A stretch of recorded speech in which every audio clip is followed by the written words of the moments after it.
The archive station was old, very old, the kind of old that made the walls creak even in the silence of deep space, where there was no wind to push them and no reason for them to make any sound at all. The lights inside flickered every few minutes, not because anything was broken, but simply because the station had been running so long that even its electrical systems had grown tired. Thessaly Vaughn did not mind the flickering. She had been working in dim and strange places for most of her academic life.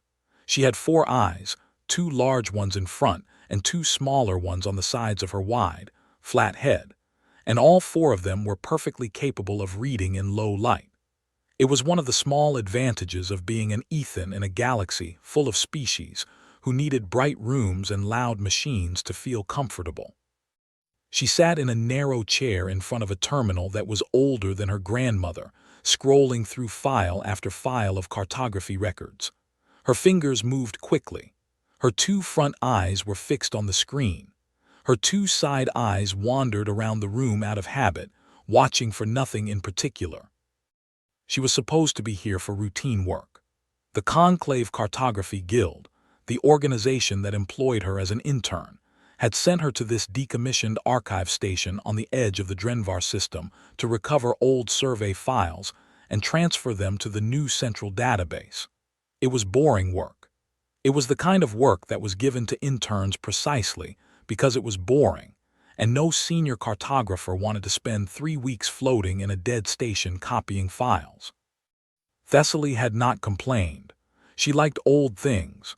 She liked quiet places. And she liked, more than almost anything else, the feeling of finding something unexpected in a place where nothing interesting was supposed to exist. She found it on the 9th day. It was buried under 12 layers of standard survey archives, dust accumulation reports, gravitational drift logs, routine stellar mapping files that hadn't been opened in over 200 years. She almost missed it. Her finger was already moving to the next folder when something caught the attention of her lower left eye. A file name that didn't match the others. Everything else had long system-generated codes full of numbers and dashes. This file had a name. It was called Prime Survey Original Do Not Transfer, Do Not Copy, Do Not Read. Thessaly stared at it for a moment. She read it. In her defense, anyone would have. The file took nearly 4 minutes to open. The station's processor was old, and the file itself was enormous, far larger than any survey document had any business being. When it finally loaded, Thessaly leaned forward without thinking, her front eyes widening. It was a map. But it was not like any map in the Conclave's current database. The map she worked with every day had a blank gray region near the outer edge of the western spiral arm. Every map had it. It was simply there, like a hole in a page, and nobody talked about it much. The notation along its border said the region was uncharted, and that surveyor access had been suspended under something called Conclave Directive 1 Prime. Thessaly had seen that notation hundreds of times. It had never interested her. Lots of regions were uncharted. Space was large. But this map, this old hidden do not read map, did not have a gray region. It had stars. Hundreds of them. Bright, detailed, fully mapped stars with names and coordinates and population data, and atmospheric readings and notes about resources and trade potential. An entire civilization's worth of stellar geography, mapped out in careful detail by surveyors who had clearly spent enormous time and effort doing their job properly. And at the center of all those stars, in letters that were bold and clear, and had clearly survived multiple attempts at deletion that had all somehow failed, were 2 words. Human space. Thessaly sat back in her chair. She looked at the screen for a long time without moving. Then she looked over her right shoulder. Then her left. Then she checked both side-eye views out of pure reflex, even though she already knew the room was empty and the station had no other inhabitants. She looked at the screen again. Human space, she said out loud very quietly to nobody. The station hummed and flickered. She did not close the file. She knew she should have. The file had 3 clear warnings on it, and one of them used the word forbidden in 4 different languages. Thessaly had always had a complicated relationship with warnings. She respected them in the way that someone respects a very large dog. She took them seriously.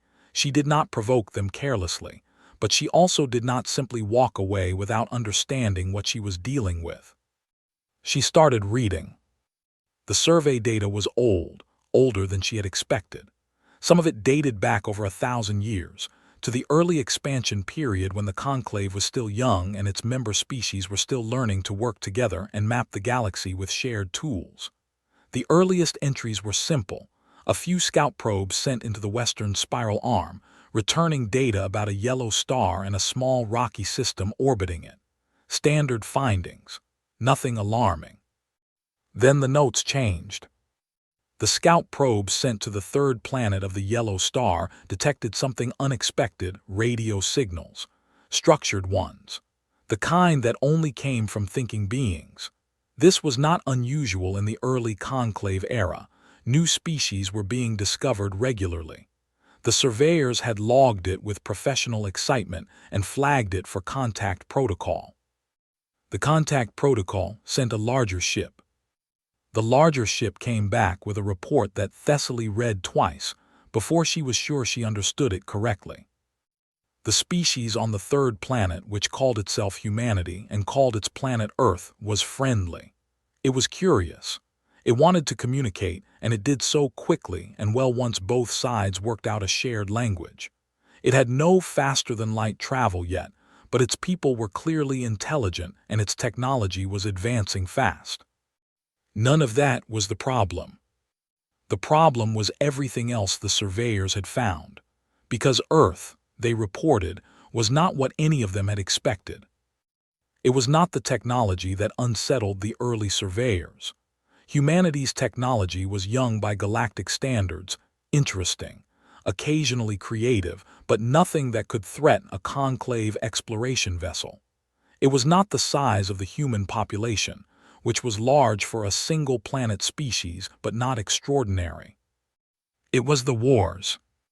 Humanity, the surveyors reported with the kind of careful, measured language that people use when they are trying very hard not to sound frightened, had been at war with itself for its entire recorded history. Not small conflicts, not border disputes between city-states. The survey team had accessed human historical records, and what they found inside those records was something that most surveyor teams never encountered on a first contact mission. Humanity had fought wars that covered the entire surface of its planet. It had developed weapons capable of ending all life on Earth and then chose, on at least a dozen occasions throughout its history, not to use them. Not because it couldn't, because it decided not to. The distinction was noted in the surveyor's log with 3 exclamation points, which was unusual for a professional document. Humans healed from injuries that would kill most species, not because they had extraordinary medicine, though they did develop medicine quickly, but because their bodies were, in the words of the survey team's biology specialist, stubbornly difficult to stop. A human could lose large amounts of blood and still function, could survive temperatures that would incapacitate most conclave species, could go without sleep or food for periods that the biology specialist described as genuinely alarming. They also ran, not away from things, though they did that too, but for no reason at all, just for the activity of it, sometimes for very long distances over very difficult ground. The biology specialist had spent 6 pages of the report trying to explain this and had eventually given up and written, "They appear to enjoy it. I do not have a better explanation." Thessaly scrolled through page after page of this. Hours passed without her noticing. The early survey team had not recommended conquest or avoidance. They had recommended careful, slow contact. Let humanity develop. Watch it grow. Introduce it to the conclave gradually, in stages, giving it time to adjust to the knowledge that it was not alone in the universe. It was a good recommendation, a sensible one, the kind of recommendation that experienced people make when they have thought carefully about a situation. It was never followed. Instead, 200 years after the first contact file was written, there was a different entry in the archive. Shorter, more formal, written in the dry, official language of conclave administrative decree. It was the original text of Directive 1 Prime, and it said, in summary, the following. All survey activity in the western spiral arm region designated as human space was to be suspended indefinitely. No conclave vessel was to cross the border into human space without express permission from the Conclave High Council. All existing maps of human space were to be reclassified and removed from public circulation. The region would be marked as uncharted on all standard charts. There was no explanation, no incident report attached, no reason given, just the directive signed by 17 High Council members, every one of whom had written their signature with the kind of firm, deliberate pressure that suggested they were very certain about what they were doing. Thessaly searched the archive for an explanation and found, instead, something almost worse. Nothing. No record of what had happened. No report of an incident. Just a gap, a clean, deliberate, carefully maintained gap, where the reason should have been. Someone had removed it so completely that even the removal itself had been removed. She leaned back in her chair and pressed two of her hands against her face, which was what Ethins did when they were overwhelmed. "What happened to you?" she whispered to the map. The map did not answer. The lights flickered, the station hummed. She spent the next 2 days going through everything in the archive that was even slightly connected to the western spiral arm, or to anything that might have triggered Directive 1 Prime.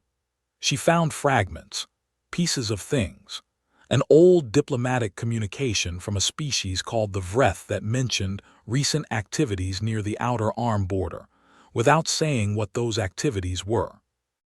A navigation update that rerouted 3 major trade lanes away from human space with no explanation beyond a reference number that pointed to a file that no longer existed.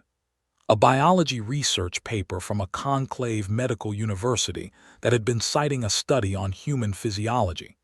The citation was still there, but the study itself had been removed. It was like reading a book where someone had cut out every page that contained the most important parts of the story. But there were smaller things that had been left behind, perhaps by accident, perhaps because whoever had done the cleaning had grown tired or careless near the end.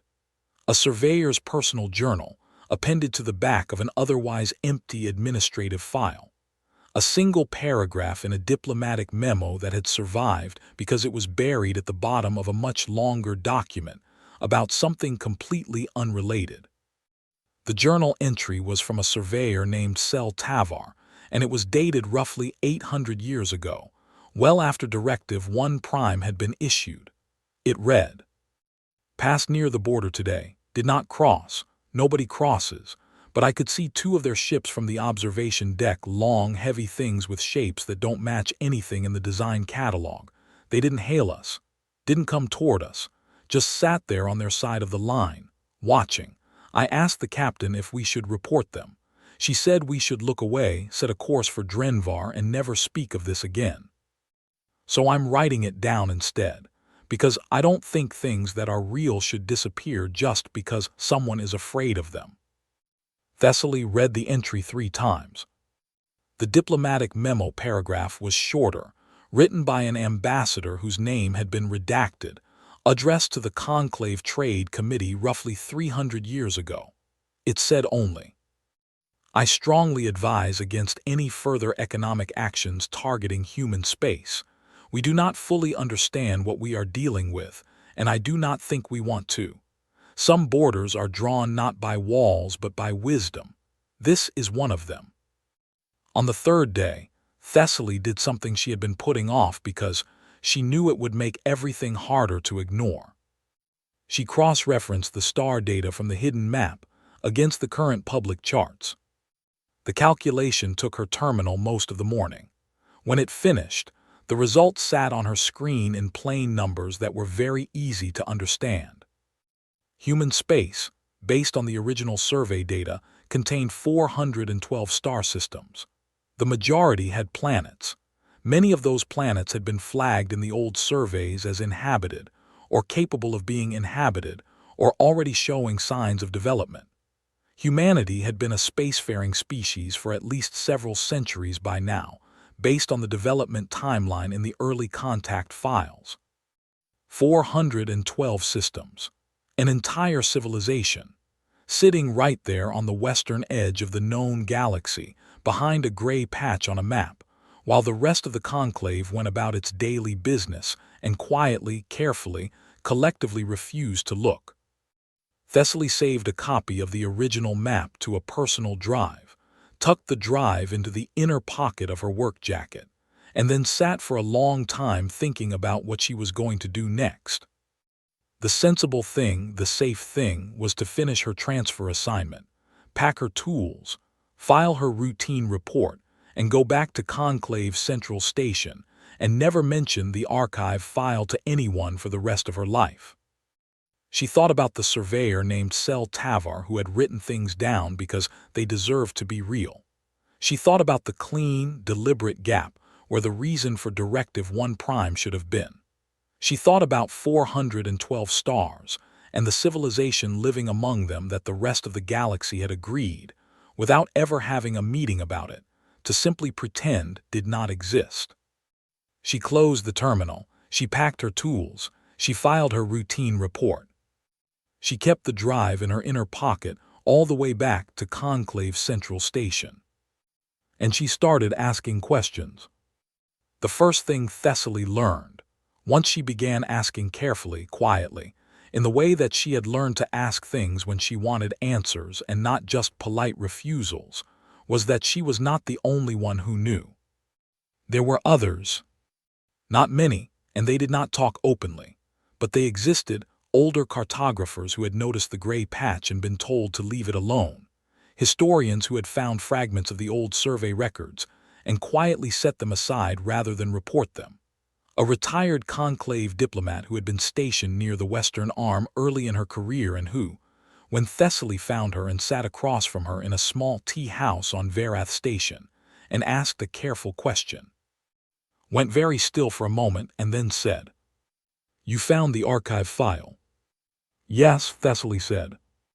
The old diplomat looked out the tea house window at the docking bay beyond it, where ships came and went in the ordinary business of a busy station. She was quiet for a long time. "Then you know there are stars behind the gray patch," she said finally. "Yes." "And you want to know why we don't go there?" "Yes." The old diplomat looked at her with the expression of someone who has spent a very long time being careful about something and is now weighing, in real time, whether to stop being careful. "I can tell you what I know," she said, "but I want you to understand something first. What I know is not the whole story. What anyone knows is not the whole story. The whole story is behind that gray patch, and it has been there for 800 years, and the reason no one has gone to get it is not because they couldn't." She paused. "It is because every time someone seriously considered it, someone else in the room who was older and wiser and had seen more of the galaxy would look at them very quietly and say, 'I wouldn't.' And that was always enough." Thessaly leaned forward. "But why?" she asked. "What is over there that frightens an entire galaxy into silence?" The old diplomat picked up her tea. "That," she said, "is exactly the right question, and I am very sorry to tell you that answering it is going to take more courage than either of us might have." She drank. The station hummed around them. Somewhere outside, a ship was powering up its engines, preparing to go somewhere mapped and known and safe.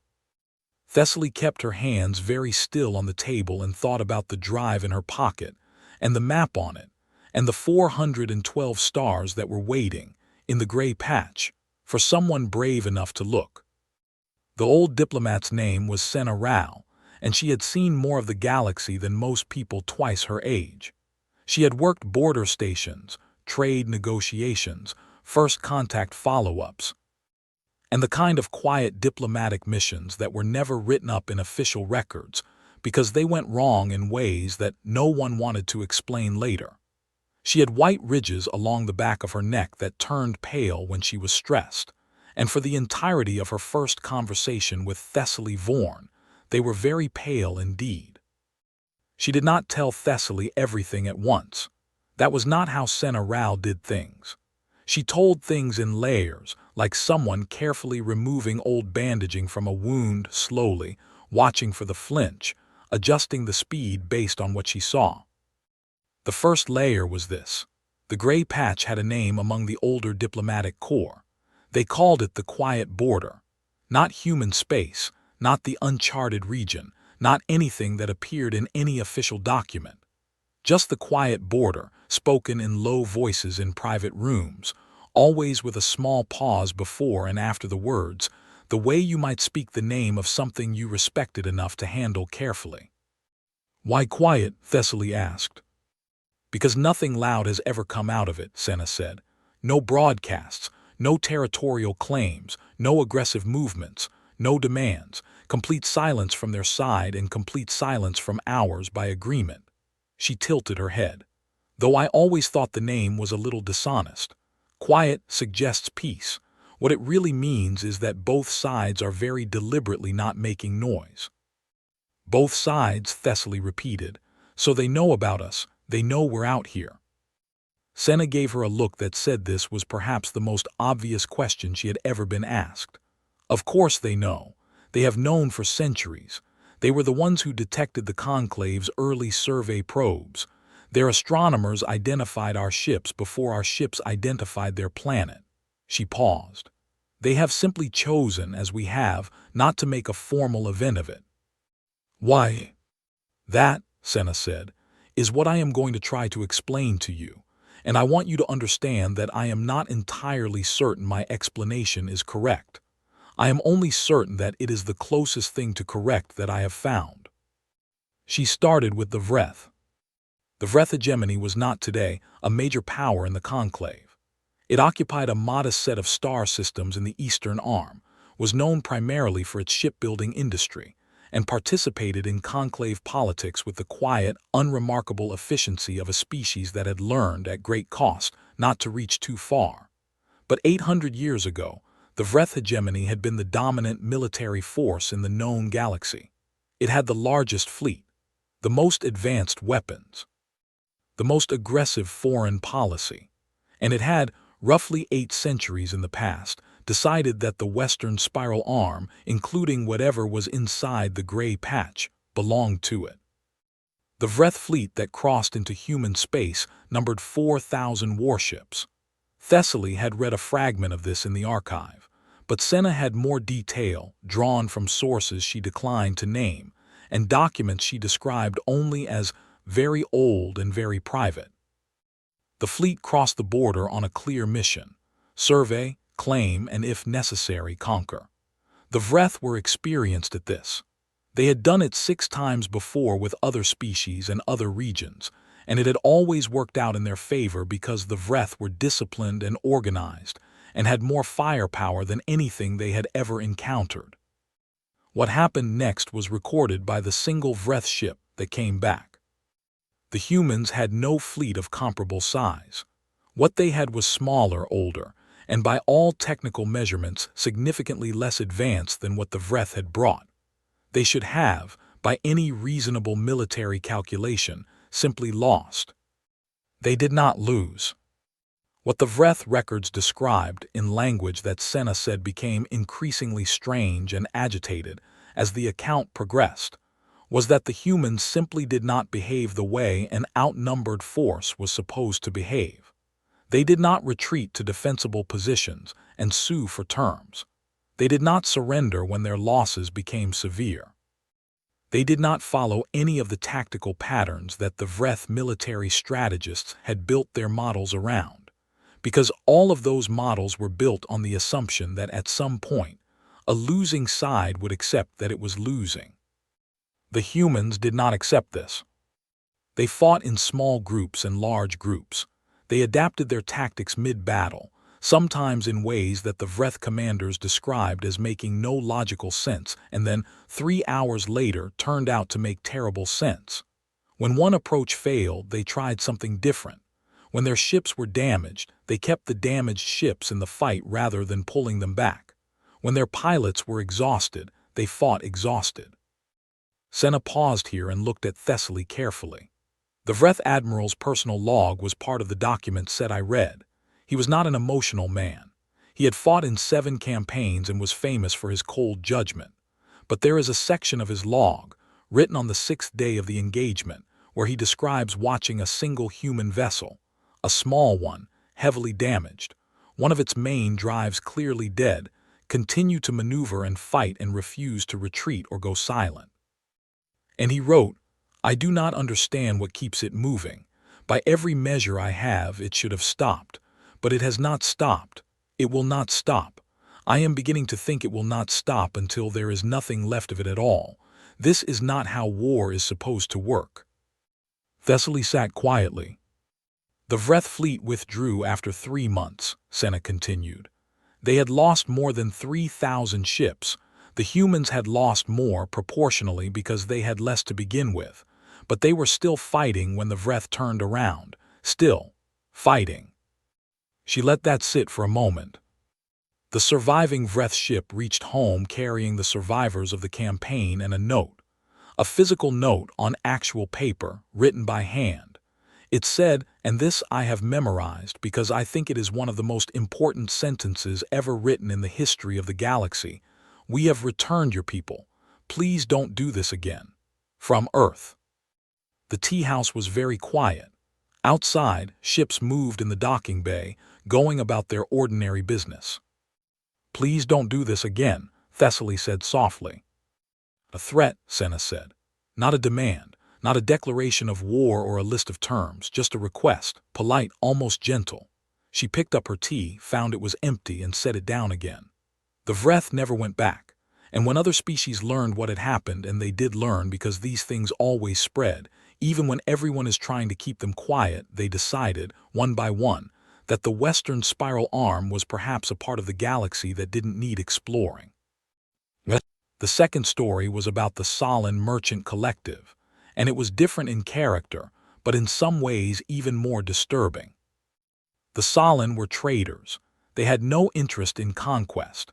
What they had interest in was control, specifically, the kind of control that came from managing the flow of goods and resources across large regions of space. When they identified human space as a region they didn't control, their response was not military, it was commercial. They simply rerouted every trade lane that passed near human space, cut off any conclave merchant who attempted to do business in the Western Arm, and issued quiet notices to their partners, suggesting that commerce in that direction would be commercially inadvisable. It was, Senna explained, a very sophisticated economic stranglehold, the kind that the Solon had used before to bring entire systems into their commercial network. It worked by isolation, cut a region off from trade, watch its economy weaken, and eventually they come to you. The Solon embargo of human space lasted 6 months. In those 6 months, humanity did not weaken. What it did instead was, in Senna's words, deeply confusing to everyone who watched it happen. The humans looked at the disruption to their trade and treated it as a problem to solve rather than a crisis to survive. Within 2 months, they had established their own internal trade network across their 400 star systems, faster and better organized than the fragmentary one they'd had before, because the embargo had forced them to sit down and actually build something solid.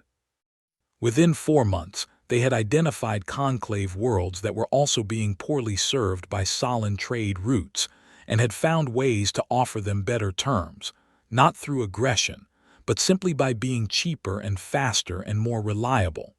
Within 6 months, they were undercutting Solon prices on 12 core worlds, and the Solon had gone from choking human space to watching their own market share quietly disappear into the Western Arm.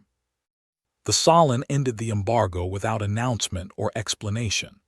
They simply stopped, rerouted their trade lanes back the way they had been, and began a period of quiet, internal reorganization that their economic historians would later describe as a necessary recalibration. Thessaly found herself almost smiling. They tried to strangle humans economically, and the humans accidentally improved their own economy in the process. Not accidentally, Senna said, and she did not smile. That is what you must understand. It was not luck. It was not accident. Every single thing the humans did during that 6-month period was a direct, practical response to the situation they were in. They looked at a problem and they worked on it. And they did not stop working on it until it was solved.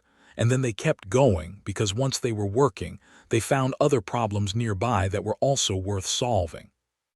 She leaned forward slightly. The Solon are very intelligent beings. They are patient and strategic and have centuries of experience in commercial warfare. What they were not prepared for was an opponent who looked at their strategy, a strategy specifically designed to create despair and submission, and treated it as an interesting challenge. There were smaller stories too, and Thessaly collected them over the days and weeks that followed her first conversation with Senna. She found them in fragments and pieces, in the way she had learned to look for things quietly from the sides, without asking direct questions that made people shut down. A Kreth deep survey drone that had been lost in a navigation error and crossed the border into human space. It came back 3 months later, not just found, but repaired. More than repaired. Several of its systems had been upgraded with modifications that the Kreth engineers who received it did not recognize and spent the next several years studying. Attached to the drone, secured with care to the outside of its hull, was a small sealed container. Inside the container were objects that took some time to identify. Small, round, brown-baked objects made from a grain product mixed with a form of processed sugar crystal, and something the Kreth food chemist called a fat derivative of likely animal origin. The note attached to the container said only, "Found your drone, fixed some things, thought you might like these. Station crew, Outpost 7. The Kreth engineers ate the cookies cautiously, and then, reportedly, ate all of them. The modifications to the drone were eventually incorporated into 3 generations of subsequent Kreth survey vessel designs.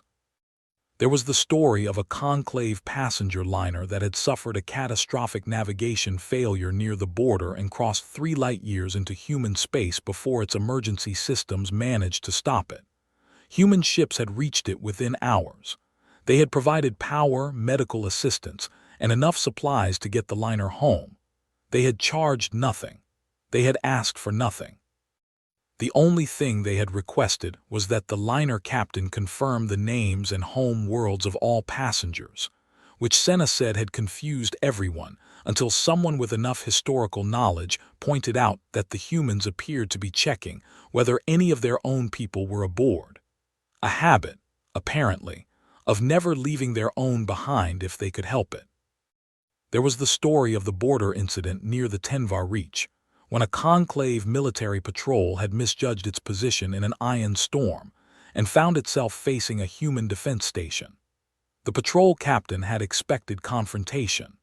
What she got instead was a patient, clear communication on an open channel in perfect conclave standard language, offering to help the patrol navigate out of the storm and back to its correct position. The station operator had even provided updated weather data for the region as a courtesy. None of these stories were in any official record. They lived in the personal accounts of the people who had been there, passed from ship crew to ship crew across generations, growing a little with each telling but never losing the quality at their core, which was the quality of something true. It was Senna, at their third meeting, who gave Thessaly the piece that connected all the other pieces. "You have been asking the wrong question," Senna said. Not unkindly, she said it the way a good teacher says it, with enough gentleness that it landed as information rather than criticism. Thessaly looked at her. "What do you mean?" "You have been asking what humans have done that frightens the galaxy. You have been collecting the incidents, the Vreth fleet, the Solon embargo, the drone, the liner, and looking for the common threat, the weapon, the capability, the thing that makes them dangerous." Senna shook her head. "But that is not what the stories are about." Thessaly waited. The Vreth fleet did not turn back because humans were too powerful to fight. They turned back because they were too exhausting to fight.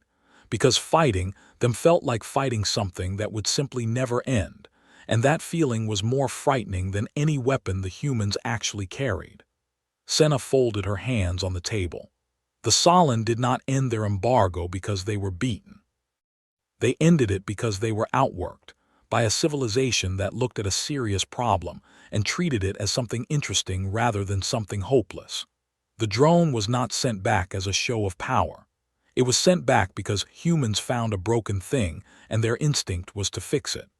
The liner was helped not because humanity wanted something in return, but because there were people in trouble, and that, to a human, is simply a reason to act. She paused. The white ridges on the back of her neck had gone a little paler. "What the galaxy is afraid of," she said, "is not what humans will do to us. It is what they are, the way they are made. They are made in a way that does not include stopping. They do not stop when things are hard. They do not stop when they are losing. They do not stop when they are tired or afraid or badly outnumbered. They stop when the problem is solved, and not always then, because sometimes they get interested in the next problem while they are still finishing the last one." She looked at Thessaly with steady eyes. "And the terrifying thing is that this is not aggression. It is not even ambition in the way we understand ambition. It is just how they are. It is what they do. The way water flows downward is what water does. The way humans persist is what humans do." And the galaxy looked at this, 800 years ago, and quietly agreed that whatever lived behind the gray patch was something we should leave alone, because we had no framework for dealing with something that simply would not stop. The tea house was quiet for a long time after that. Thessaly thought about Sel Tavar and the two ships he had watched from the observation deck that nobody wanted him to talk about. She thought about the clean gap in the archive where the reason for Directive 1 Prime should have been. She thought about all the small stories and the big ones, and how they all pointed in the same direction. "Someone should have talked to them," she said finally, "properly, a long time ago." Senna looked at her. The expression on her face was complicated, something between agreement and the deep weariness of someone who had thought this for a very long time. "Yes," she said quietly, "someone should have." Outside, the docking bay lights were shifting to the station's evening cycle. Somewhere in the galaxy's western arm, behind a gray patch on a map, 412 stars were circling their suns, and the civilization among them was doing what it had always done, working, building, solving problems, and waiting, perhaps without even knowing it was waiting, for the rest of the galaxy to finally decide it was ready to come and say hello. Varath Central Station was the largest station in the Conclave's Western Transit Network. It sat at the junction of 7 major trade routes, serviced over 300 ship arrivals and departures every standard day, and had a population of roughly 90,000 permanent residents, alongside a rotating population of travelers that pushed the total headcount to somewhere around 150,000 on a busy cycle. It had been built to handle surprises. It had docking bays that could receive ships of almost any configuration. It had a diplomatic wing with translation services in over 2,000 languages. It had a security force, a medical facility, a commercial hub, an administrative tower, and a communications relay powerful enough to reach the other side of the known galaxy in under an hour. Nothing about its design had prepared it for what happened on an otherwise perfectly ordinary morning, at a quarter past the 7th hour of the station's clock cycle. The arrival alarm, a gentle tone, nothing urgent, the kind that went off 100 times a day, chimed in docking control, and operator second-class Fenris Kahl looked up from his terminal to check the approach data on the incoming vessel. He looked at the data.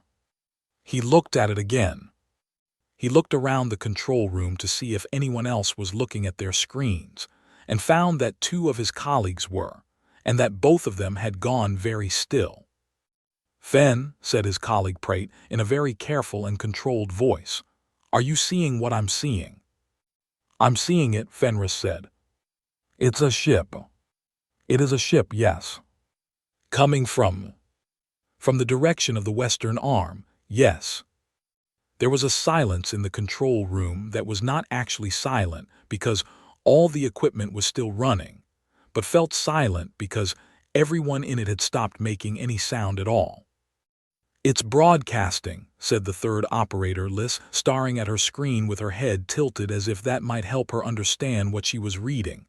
Wide spectrum, open channel, all frequencies. She paused. It's a greeting. The ship that was coming toward Varath Central Station was large enough to be significant, but not so large as to be aggressive. It was built, and this was the first thing the station's analysis systems noted and could not quite categorize, in a way that suggested it had been built by people who were deeply practical and not particularly concerned with how it looked. There were sections that were clearly older than other sections. There were external modifications, extra plating in some areas, additional antenna clusters, equipment housings bolted to the hull that didn't match the rest of the design, that suggested ongoing modification over time rather than a single planned construction. The engine's signature was unusual, efficient, clearly capable, but running in a configuration that no conclave ship database could match. The registration code it was broadcasting was one that no conclave registry contained. The language in its greeting was conclave standard, perfect, clear, entirely unaccented, which was, on its own, enough to make the translators sit up straight because it was not what you expected from a species making first contact. First contact species did not speak your language. First contact species needed months of careful communication work before you could even exchange basic information.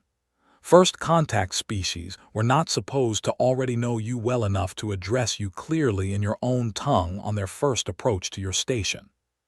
The greeting said, Varath Central Station, this is the vessel Persistence, Registry Human Exploration Service out of the Sol system. We are approaching on a friendly heading and request docking permission. We carry no weapons in a ready state. Happy to answer questions. Please advise on your preferred docking bay. Control Room 7 had 17 people in it when the greeting came through. By the time the message had been confirmed and reread, there were 31, because word had spread through the control wing in approximately 90 seconds. Fenris Call, who was technically the officer on duty, spent 45 seconds staring at the message on his screen, and then did the only sensible thing available to him. He kicked the decision up to his supervisor's supervisor, which was a person named Director Olin Kess, who arrived at Control Room 7 4 minutes later looking as calm as a person can look when they have just been told that a human ship is asking for a parking space at their station. Director Kess read the message. She read it twice. She looked out the observation window at the approaching shape of the Persistence on the long-range display. She pulled up the analysis data. She looked at her staff, all of whom were looking back at her with expressions that said, very clearly, please tell us what to do. Director Kess had been working in station administration for 38 years. She had handled engine fires, medical epidemics, diplomatic incidents, a docking bay flood caused by a malfunction in a water recycling system, and one memorable occasion when a trader had brought an uncontained specimen of a species that turned out to be venomous and highly mobile into the commercial hub. She had never handled this. Assign them Bay 47, she said, because Bay 47 was large, isolated, had its own atmospheric systems, and was far enough from the main residential sections to give everyone a little space. Get me the diplomatic wing on the line. Get me Security Chief Vara. And someone tell Thessaly Vaughn. Thessaly was in her office in the cartography section when the message came through, and she arrived at Bay 47's observation level at roughly the same time as the Persistence finished its docking approach. She had been waiting in some form for something like this. She had known it was coming not in the way of prophecy, but in the simple logical way that when you pull a thread long enough, the thing it is attached to eventually arrives. She had been pulling threads for 8 months. She had built a file of fragments and stories and second-hand accounts and old diplomat memories, and she had understood, in a way that she suspected most people around her had not yet caught up to, that the gray patch was not a stable situation. Things that are kept quiet do not stay quiet forever. They stay quiet until they don't, and the moment they stop being quiet, they stop very suddenly and completely. What she had not entirely expected was him. The Persistence settled into Bay 47 with the easy competence of a ship whose crew had done this thousands of times. Docking clamps engaged. The airlock cycled. The bay's atmospheric processors hummed as they worked to equalize pressure and composition. And then the airlock opened, and Commander Eli Marsh walked out. He was, by any measure Thessaly had expected to apply, unremarkable. He was medium height, shorter than she was, though Ethin's tended toward the tall end of the bipedal range. He was broader through the shoulders than most species she dealt with, which she knew was a common human characteristic, but it was less imposing in person than in the biology reports she had read. He had dark hair, cut short, and a face that was weathered in the way that faces got when they spent a lot of time on ships and in places with variable atmospheres. He was carrying a large travel mug with a handle on it, the contents of which steamed slightly in the bay's air, and he was wearing a dark jacket that had a tear along the left sleeve that had been roughly repaired at some point and then partially retorn. He walked out of the airlock and stopped.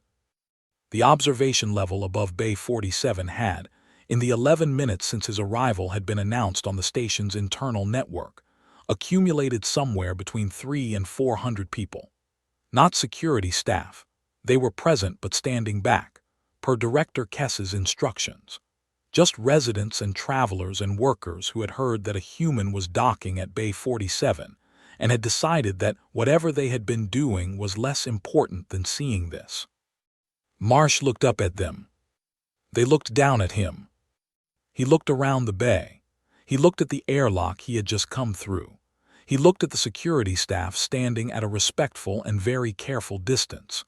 He looked back up at the observation gallery of several hundred aliens who were watching him in complete, profound, barely controlled silence. He raised the travel mug in what Thessaly recognized, from her reading, as a human gesture of acknowledgement. "Hi," he said, in conclave standard, in a voice that was calm and clear and carried through the bay without effort. "We've noticed nobody visits. We figured we'd come say hello." He paused and looked around the bay again, apparently checking for something. "Is there a customs form I should fill out?" The next 4 hours were the most carefully orchestrated chaos that Varath Central Station had ever produced.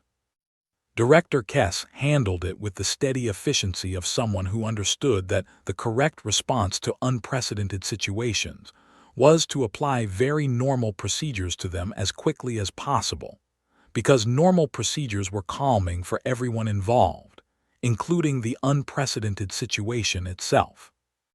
Marsh was escorted, at a distance that started at 10 meters and gradually, cautiously decreased, to the diplomatic wing, where he was met by Ambassador Second-Tier Doral Veth, who had been stationed at Varath for 6 years and was generally considered unflappable. Veth sat across from Marsh at the diplomatic table and was, for the first time in his career, flappable.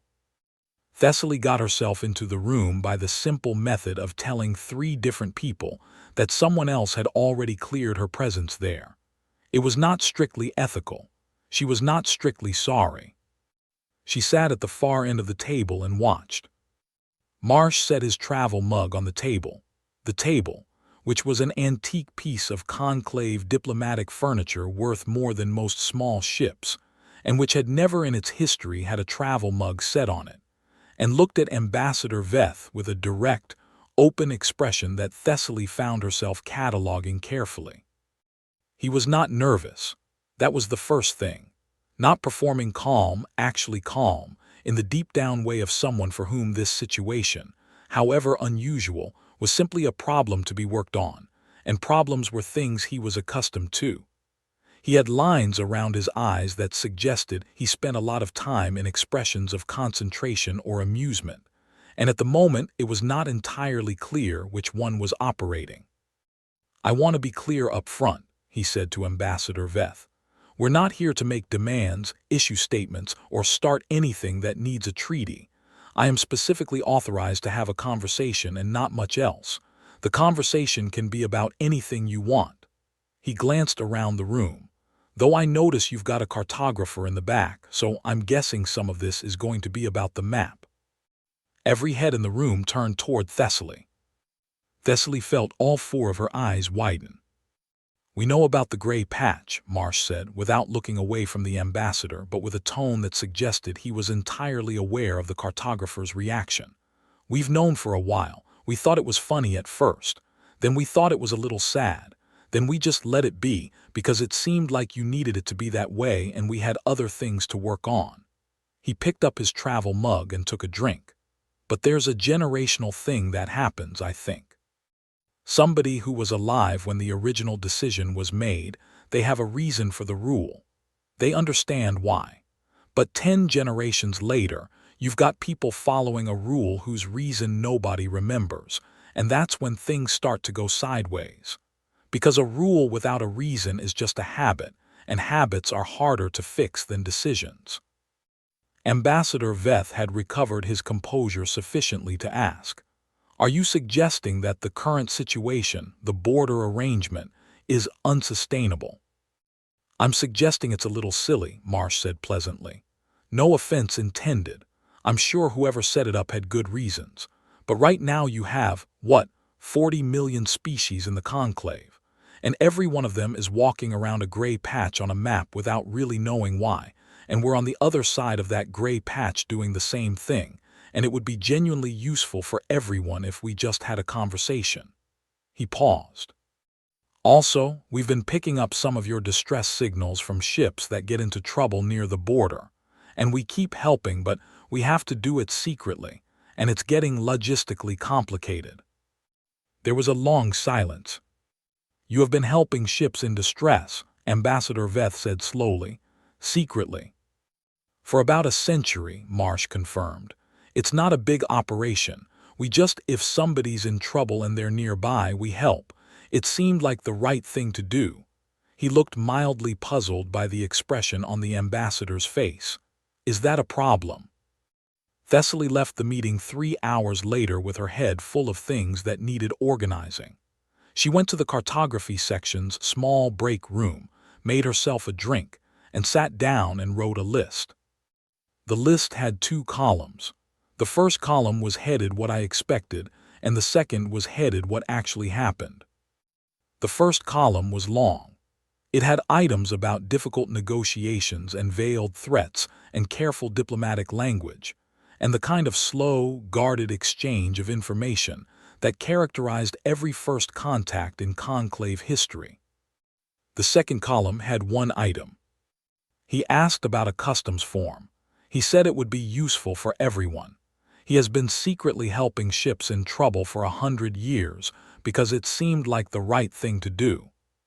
She stared at the 2 columns for a while. She thought about everything Senna Ral had told her, and about the stories she had collected over 8 months, and about Directive 1 Prime and the clean gap in the archive, and 412 stars behind a gray patch. She thought about what Senna had said. What the galaxy is afraid of is not what they will do to us. It is what they are. She had understood that sentence when Senna said it.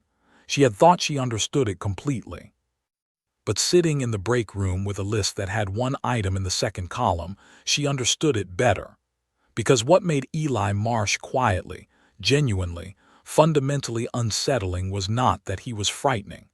It was that he was completely ordinary.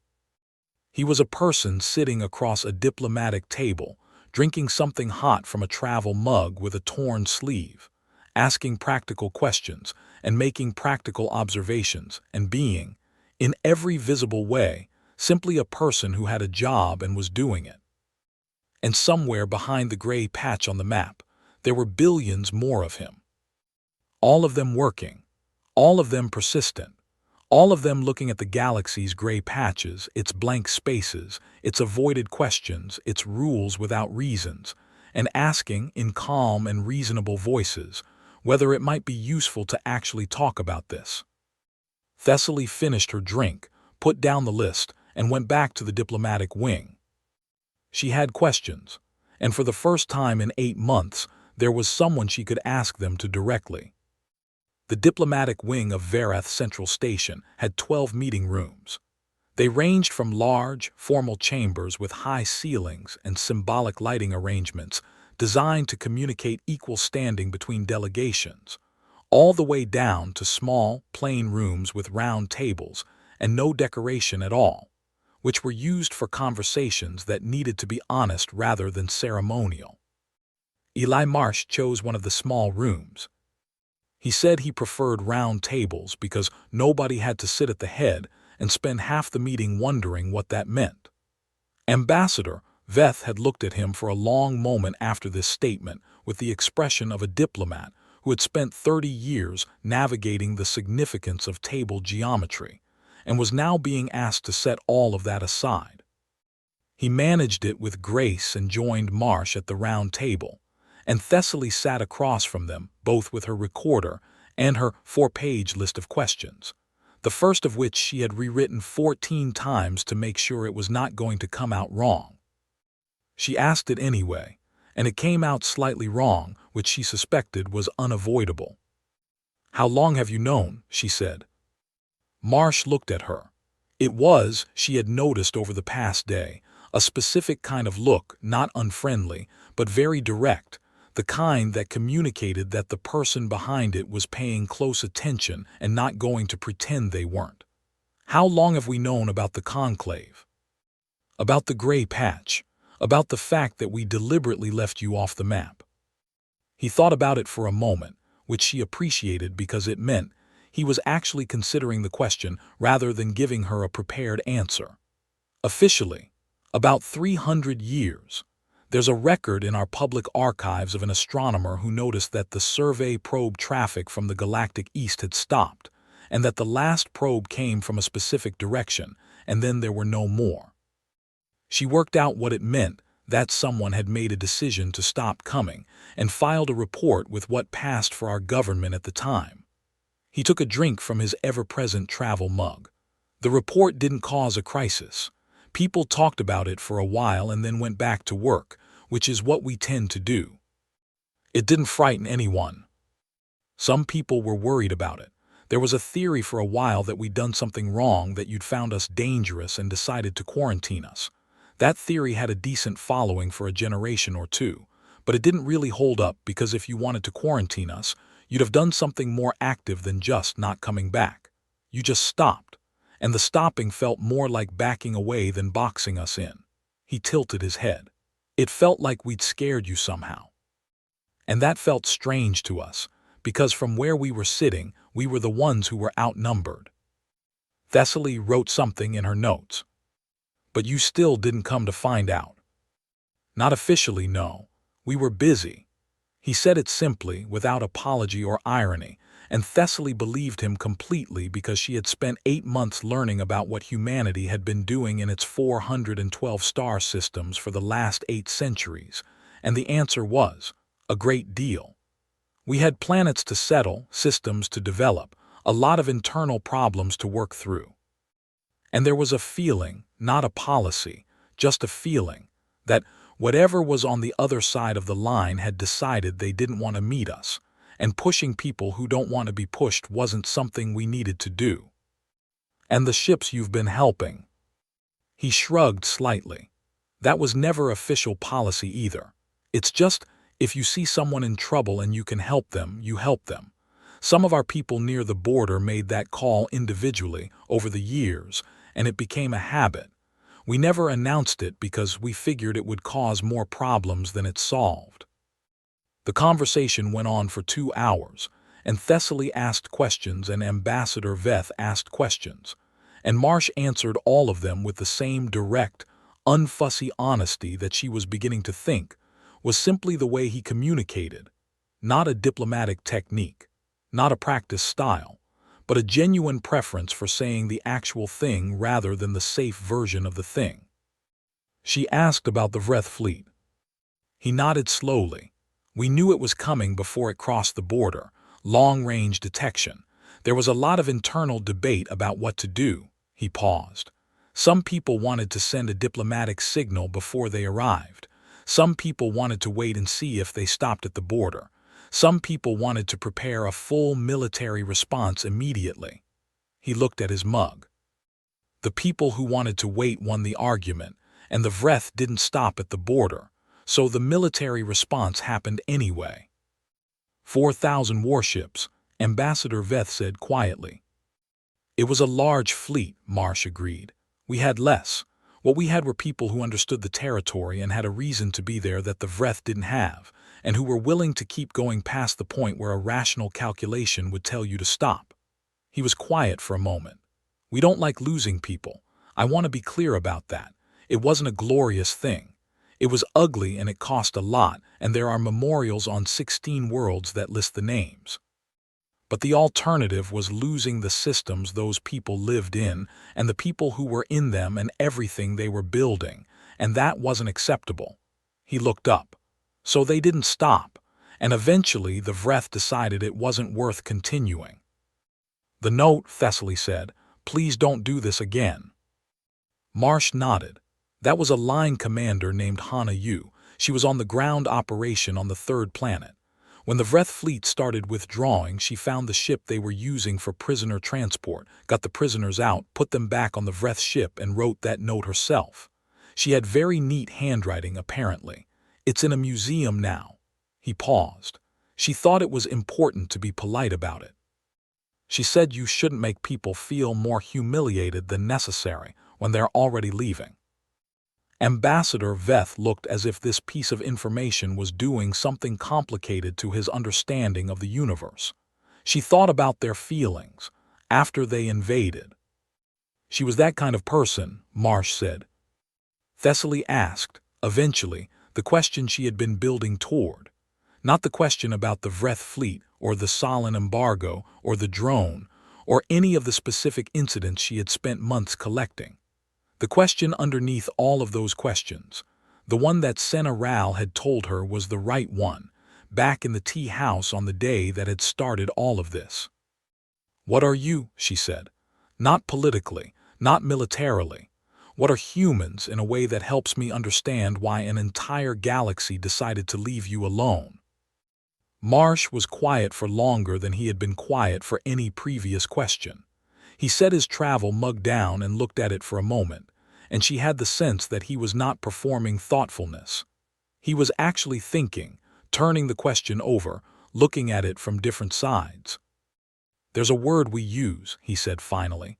Stubborn. It means not stopping when things are hard, not because you're not aware they're hard, not because you don't feel it, but because the thing you're working on is more important than the difficulty, and so you keep going. He looked up.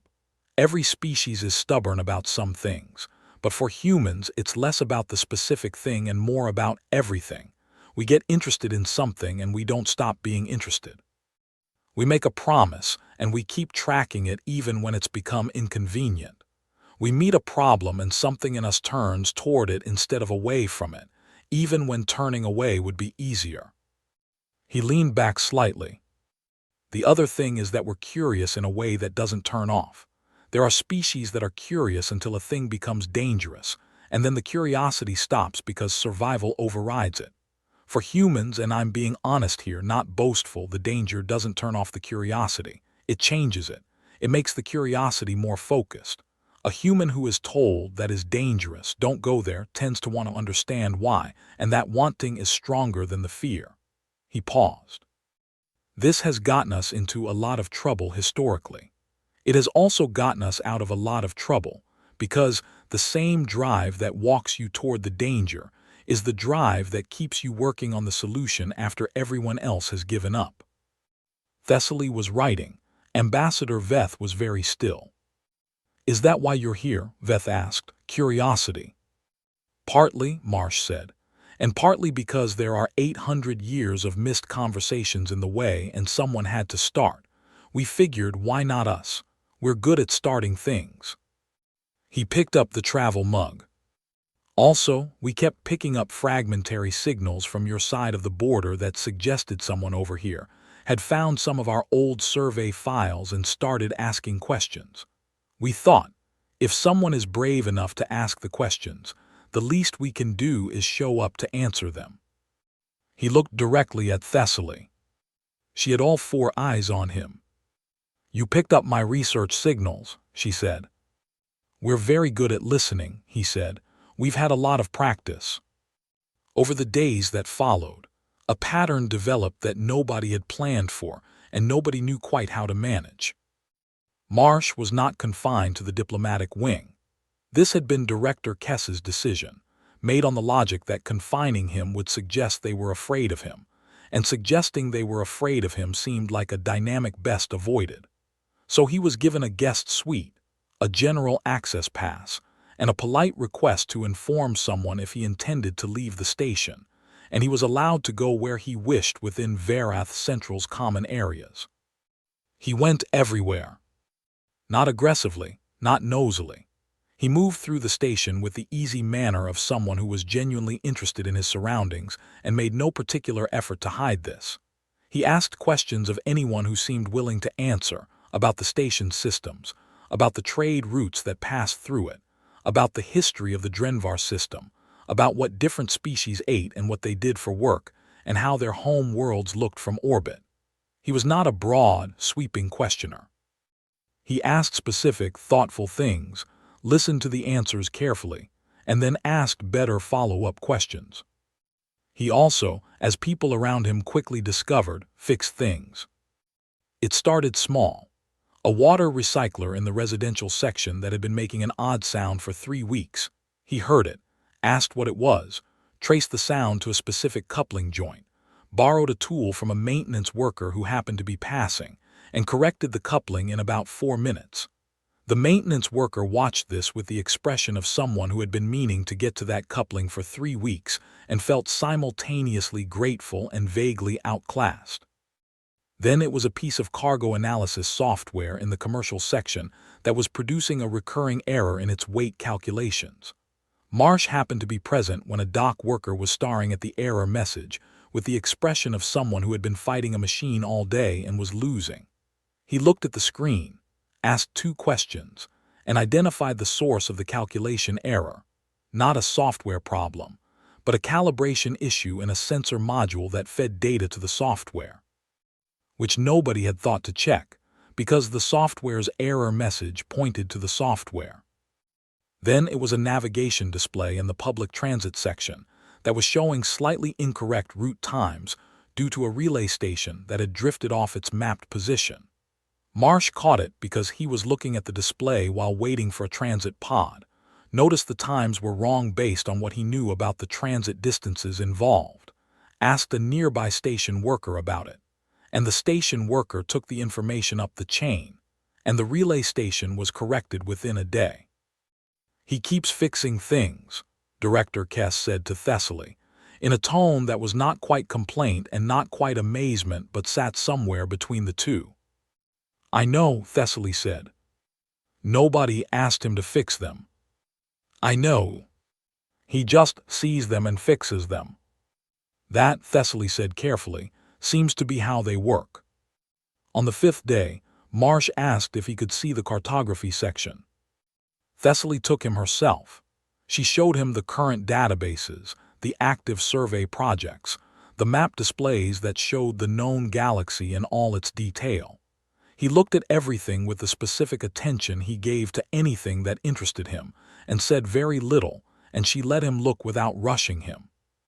Eventually he stopped in front of the large main display, the one that showed the whole western arm, with the gray patch sitting in its corner like a missing tooth in a smile. He stood in front of it for a long time. "It's strange," he said finally, "seeing yourself on a map as a gray nothing." "I'm sorry," Thessaly said. She meant it. He glanced at her with an expression that was not wounded, just human, in the complicated way she was learning that word worked. "Don't be, I get it. From the outside we must look unpredictable, maybe a little alarming. If I were mapping a region and I didn't understand what was in it, I'd probably leave it gray too.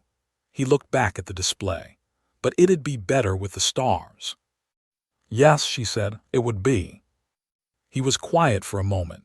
Then he reached into his jacket pocket and took out a small data chip. He held it out toward her. Our survey data, he said, 412 systems, every star named, every inhabited world cataloged, atmospheric data, population estimates, resource surveys, the whole record. It's not classified on our end, anyone can have it. He looked at the gray patch.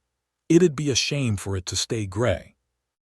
Thessaly took the chip very carefully, with both of her front hands, the way you take something that has been a long time in coming. I'll see that it goes to the right people, she said. I know you will, he said. That's why I gave it to you and not the ambassador. On the 7th day, Senna Rao came to the station.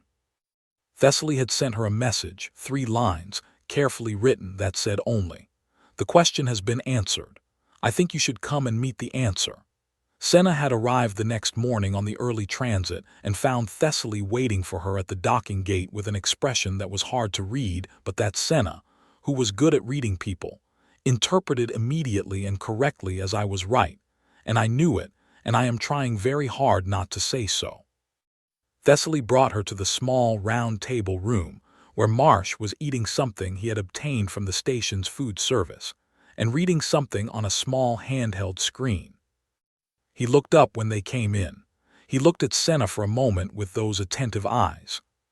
"You're the one who knew," he said, "the one who's been carrying this for a long time." Senna stood very still. "You know about me. We picked up fragments. You were stationed near the border early in your career.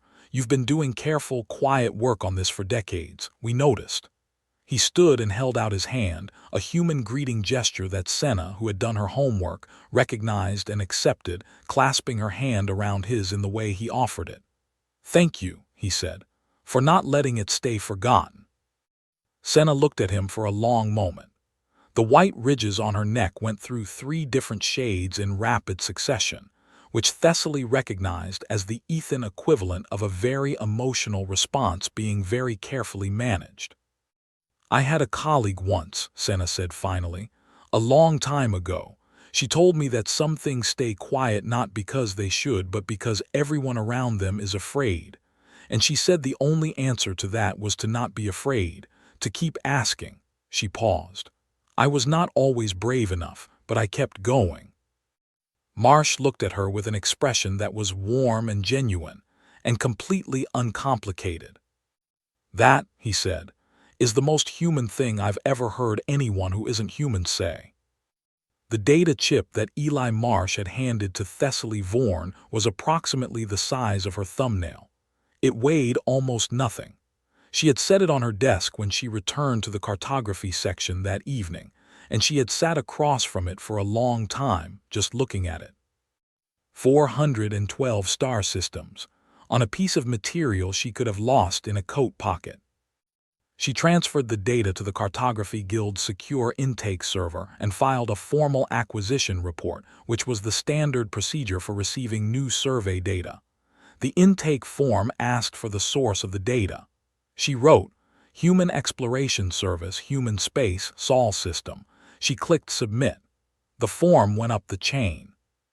The response came back in 40 minutes, which was faster than the standard processing time, and it came back from 3 levels above where it should have been acknowledged, which told her that somebody in the senior cartography administration had been watching the flag on her account ever since word got out about the persistence arriving at Bay 47.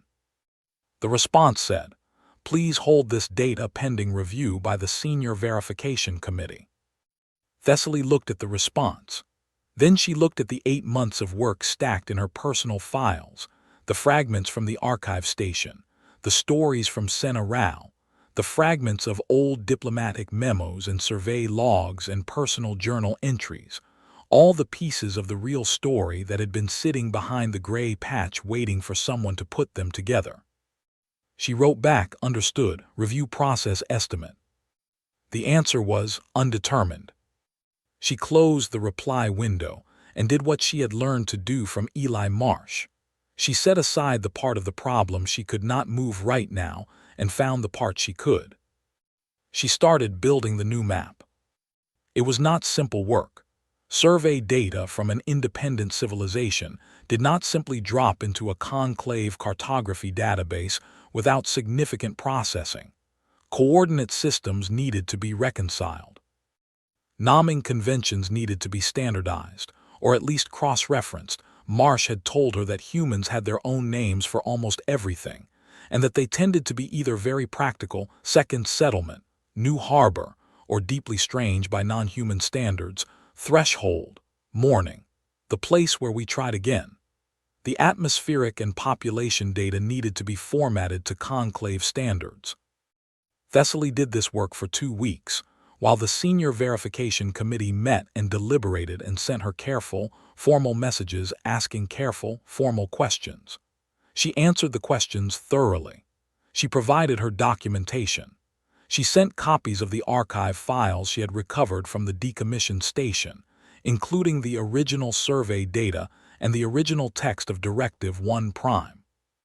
She also, through channels she did not advertise, sent copies to Sena Rao and to several historians and diplomats at other conclave institutions, whom she had come to trust through her months of research.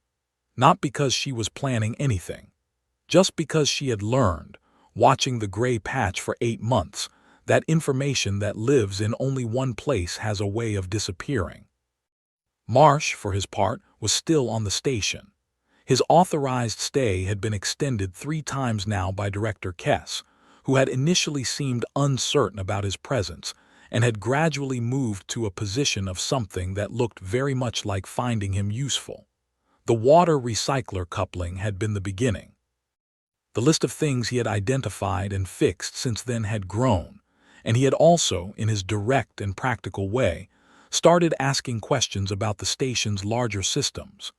The cargo routing algorithms, the docking scheduler, the atmospheric management protocols, with the specific quality of attention that suggested he was not just curious about how they worked but was looking for ways they could work better. He never pushed, he never demanded, he simply looked at things, thought about them, and then mentioned in a conversational way what he had noticed and what he thought might be worth considering. Director Kess, 3 weeks into this, had quietly given him an unofficial advisory role and then spent a full day pretending she hadn't. "He has been here for 4 weeks, Ambassador Veth said to Thessaly during a corridor meeting that was really a scheduled consultation dressed as a coincidence. He shows no signs of wanting to leave." "He's working," Thessaly said. "On what?" She thought about it. "On things that need doing." The Senior Verification Committee issued its finding after 3 weeks of deliberation. The finding was long, formal, and written in the dense administrative language of official conclave documentation. Thessaly read through it in under an hour, which was fast only because she went directly to the conclusions section and then worked backward through the reasoning only as necessary. The committee found that the survey data submitted by the Human Exploration Service was authentic. It found that the coordinate and formatting work Thessaly had done was correct and sound. It found that there was no technical obstacle to incorporating the data into the standard conclave cartographic database. And then it noted, in careful and measured language, that the decision to update publicly distributed maps with this data was not a cartographic decision. It was a political one, and it needed to be made by the Conclave High Council. Thessaly forwarded the finding to Sena Rao, who forwarded it to the 3 council members she knew personally, with a cover letter that Thessaly had helped write, and that was the most carefully worded document Thessaly had ever been part of composing. Every sentence had been tested for the ways it could be misread. Every argument had been checked against the counterarguments that could be used against it. Sena had 40 years of diplomatic experience and Thessaly had 8 months of obsessive research, and together they made a document that was very difficult to argue with. The council took 11 days. During those 11 days, Thessaly finished the new map. She finished it completely, every system labeled, every star named in both Human Exploration Service Convention and Conclave Standard, every inhabited world noted with its population estimate and primary industries, and the name it used for itself. She added the trade routes that Marsh had described, the FTL lanes that humanity had developed independently and used among its own systems for decades. She built the map at full resolution, the kind of resolution that the Conclave Cartography Guild used for its premium published charts, the ones that hung in public buildings and government offices and the viewing decks of major stations, large enough to read from across a room. She also left the gray patch in. She left it as a reference, a ghost of the old map, faintly visible beneath the new data, so that anyone looking at it could see both what had been there before and what was actually there. She thought that was important, not to forget the gray patch, to remember it as a choice that had been made for complicated reasons and had lasted 800 years and had finally, by slow and careful work, been set aside. The Conclave High Council's decision came on a Tuesday, which was not a significant day on any species calendar. It was issued as a formal administrative update, the kind of routine notice that went out dozens of times a day across the Conclave's communication network, updating policies, clarifying procedures, issuing routine directives. This one retired Directive 1 Prime. No ceremony, no announcement, no press conference or public statement, just a short administrative notice that said the directive was rescinded and that Cartography Guild resources were authorized to update standard charts to reflect current survey data for the Western Spiral Arm region. That was it. 800 years of gray patch, and it ended with 2 paragraphs in an administrative notice. Thessaly was in her office when it came through. She read it twice. She sat for a moment. Then she opened the map she had built and flagged it for publication. She sent a copy to Senna. She walked down 2 corridors to Marsh's temporary office. He had an unofficial space in the logistics section now, a small room with a round table that Director Kess claimed was not permanent, but that had somehow accumulated a full complement of tools and a second chair and a second travel mug that was clearly there for guests, and knocked on the open door. Marsh looked up from what he was working on. "The directive is retired," she said. He looked at her. Something moved through his expression, not triumph, not vindication, but something quieter than both. "Good," he said. "The map goes out tomorrow.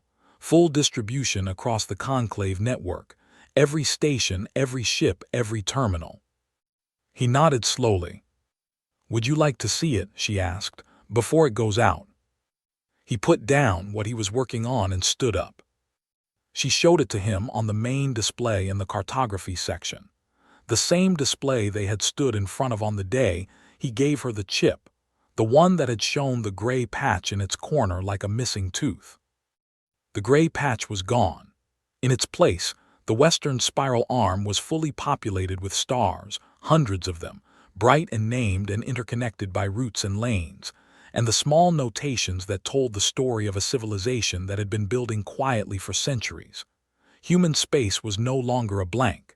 It was a place, fully real, fully mapped, fully there on the chart of the known galaxy in exactly the same way as everything else. Marsh stood in front of it for a long time. Thessaly stood beside him and did not say anything, because there are moments that belong to the person having them, and the best thing you can do is give them space. He reached up and touched the edge of the display lightly with 2 fingers, a star near the center of the human systems. The display identified it, Sol, the yellow star, the first one the early Conclave surveyors had found 1,000 years ago, when the signal from the 3rd planet had caught their attention and set the whole long story in motion. "Earth," he said quietly. "Earth," she said. He was quiet for another moment. Then he dropped his hand and looked at her, and there was something in his expression that was simple and direct and very human in the specific way she had learned that word meant, not complicated or hidden, just a genuine feeling clearly felt. "Thank you," he said, "for not leaving it gray." "Thank you," she said, "for coming to say hello." The new map went out across the conclave network the following morning at the start of the first hour of the standard clock cycle, arriving on terminals and displays and public charts across hundreds of star systems simultaneously, the way important updates did. Most people who saw it that day noticed only a small change to a region of the western arm that had previously been uncharted. Many of them looked at it briefly and moved on, because they had work to do and it was early. Some people looked longer. A navigation officer on a long-haul freighter out of the Kreth systems stared at the update for several minutes before calling her captain, and the captain came and stared, and then they stood together looking at the western arm and all its new stars and said nothing for a long time because there was a lot of nothing to say and nowhere to begin. A history professor at the conclave's largest university called 3 of his colleagues before he had finished his morning drink and spent the next 4 hours on calls that kept being interrupted by other calls from other people who had also seen the map and wanted to talk about it. An elder member of the Vreth Diplomatic Service, 93 years old and retired, saw the map on the public display in the common room of her residence block and sat down in the nearest chair, and did not move for some time. She had been a junior diplomatic aide when she was young enough to have spoken once to a diplomat who had spoken once to someone who was in the room when the fleet came back with the note.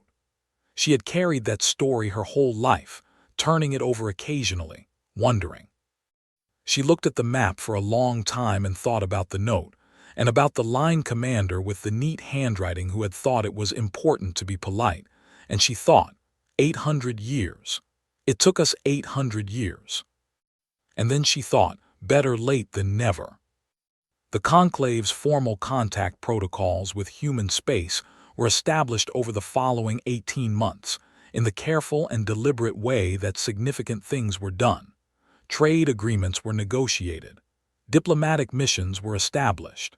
FTL routes between human space and the conclave's eastern networks were mapped and certified.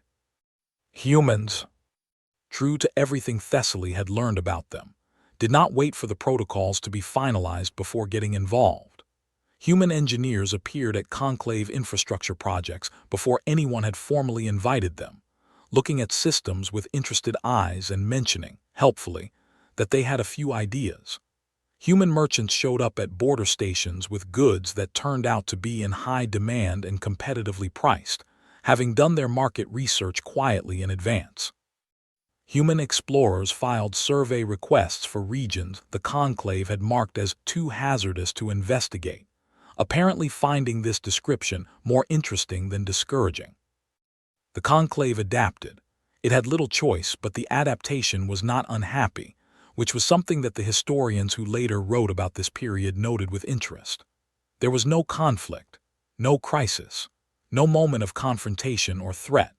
The gray patch became a door, and the door opened, and on the other side was a civilization of stubborn, curious, relentlessly helpful people who had been waiting a long time for a conversation and were very ready to start one. Thessaly Vaughn was promoted twice in the year following the map update. She did not particularly pursue the promotions, but she did not refuse them either, because they came with larger offices and better access, and both of those things were useful. She kept working on the border regions.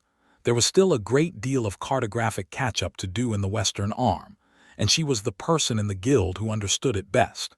She collaborated with the Human Exploration Service on a joint survey project that mapped 11 previously uncharted systems along the old border corridor. She wrote 2 papers that became widely cited, though she was better at writing papers than reading citations and rarely checked.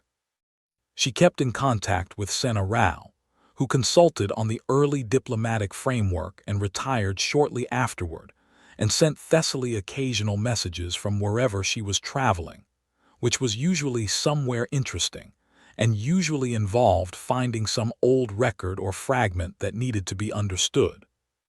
She kept in contact with Marsh, who did not stay on Varath Central indefinitely. He had eventually submitted his report to the Human Exploration Service, been recalled briefly to Saul for what he described as a lot of meetings, and then sent back out on the Persistence on an expanded mission to continue what had become, officially, the largest human diplomatic engagement in centuries. He sent her data from time to time, not personal messages. He was not a particularly expressive communicator in writing, but survey data, notes on systems he had passed through, occasional observations about things he had noticed in conclave space that seemed worth thinking about. She sent back corrections to his coordinate notations, because he had a persistent habit of using the Human Exploration Service system when conclave standard would be cleaner, and she was a cartographer, and this bothered her professionally. The map that Thessaly had built was published in full print edition by the Conclave Cartography Guild 6 months after its digital distribution. The print edition was a large format chart, the kind that was made to be displayed, not folded, on heavy material that would last a long time. She received a copy. She framed it and hung it in her office. It was the first map of the full known galaxy that included human space at proper scale, with all 412 systems named and mapped and sitting in the western arm in their correct positions, connected to the rest of the galaxy by routes and lanes, and the invisible threads of a civilization that had been there all along, quietly working, waiting for the gray patch to become a place. In the lower right corner of the map, beneath the legend and the Cartography Guild seal, the notation that had once bordered the gray patch had been updated. Where it once read, Region Uncharted, Surveyor Access Suspended, see Conclave Directive 1 Prime, it now read. Human Space Open Border Note, they will help you if you ask. They will also help you if you don't ask. This is simply what they do. She was looking at the map on the afternoon it arrived, standing in front of it with her morning drink, thinking about 8 months in an archive station and old files, and the drive in her jacket pocket, and all the slow, careful work that had led to this particular Tuesday afternoon, when she noticed something she had not noticed before. In the lower left corner of the map, beneath the compass rose, in the small white space beside the scale bar, there was writing. Small, neat, done in a dark marker directly on the printed surface of the map, not printed as part of the design, written by hand after the fact on the actual physical copy she had received. She put down her drink and leaned close. It said, "Nice work on the map, took you long enough, E. Marsh." She had no idea how it had gotten there. She did not ask. She stood back and looked at the map, all of it, the whole known galaxy with human space sitting in its proper place in the western arm, fully real, fully mapped, fully part of the picture. She never took it down.